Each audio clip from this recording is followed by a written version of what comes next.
Thank you. Thank you. Thank you. Thank you so much. Thank you. Thank you. Thank you so much. Thank you. Let me begin by thanking Harris Wofford for his contributions to this country in so many different ways. He exemplifies what we mean by the word citizen. And so we are very grateful to him for all the work he has done, and I'm thankful for the gracious and thoughtful introduction. We the people, in order to form a more perfect union, 221 years ago, in a hall that still stands across the street, a group of men gathered and with these simple words launched America's improbable experiment in democracy. Farmers and scholars, statesmen and patriots who had traveled across the ocean to escape tyranny and persecution finally made real their Declaration of Independence at a Philadelphia convention that lasted through the spring of 1787. The document they produced was eventually signed, but ultimately unfinished.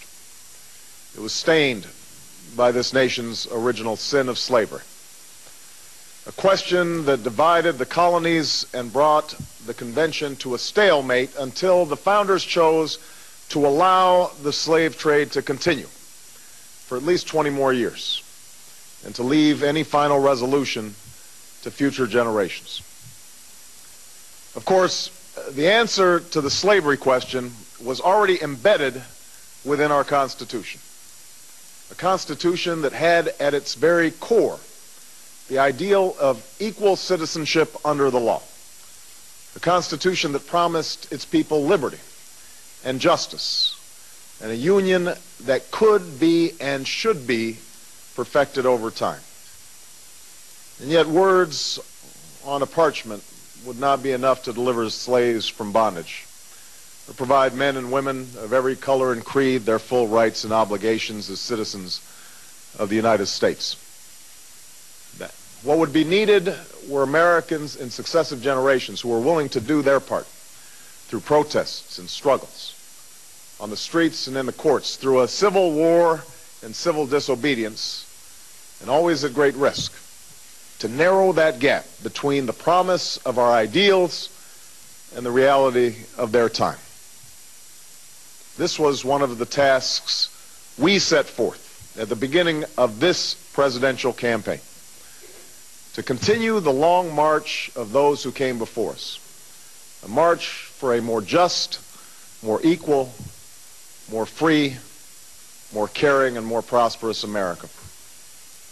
I chose to run for president at this moment in history because I believe deeply that we cannot solve the challenges of our time unless we solve them together, unless we perfect our union by understanding that we may have different stories, but we hold common hopes, that we may not look the same and may not have come from the same place, but we all want to move in the same direction towards a better future for our children and our grandchildren. This belief comes from my unyielding faith in the decency and generosity of the American people. But it also comes from my own story.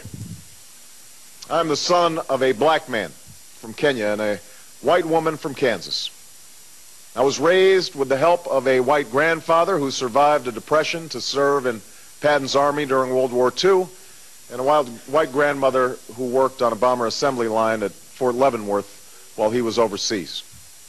I've gone to some of the best schools in America, and I've lived in one of the world's poorest nations.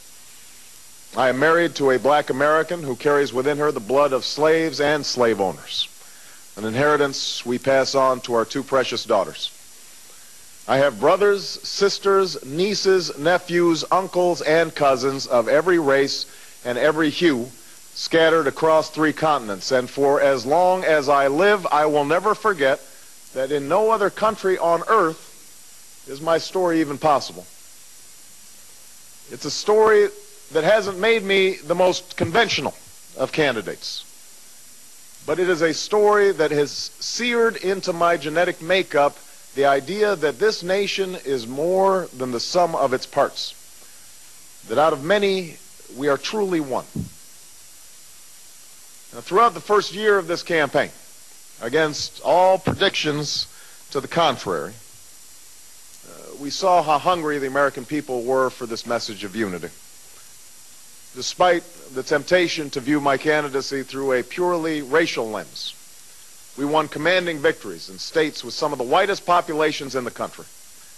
In South Carolina, where the Confederate flag still flies, we built a powerful coalition of African Americans and white Americans. This is not to say that race has not been an issue in this campaign. At various stages in the campaign, some commentators have deemed me either too black or not black enough. We saw racial tensions bubble to the surface during the week before the South Carolina primary.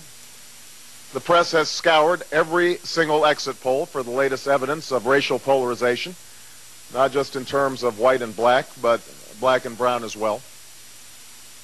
And yet, it's only been in the last couple of weeks that the discussion of race in this campaign has taken a particularly divisive turn.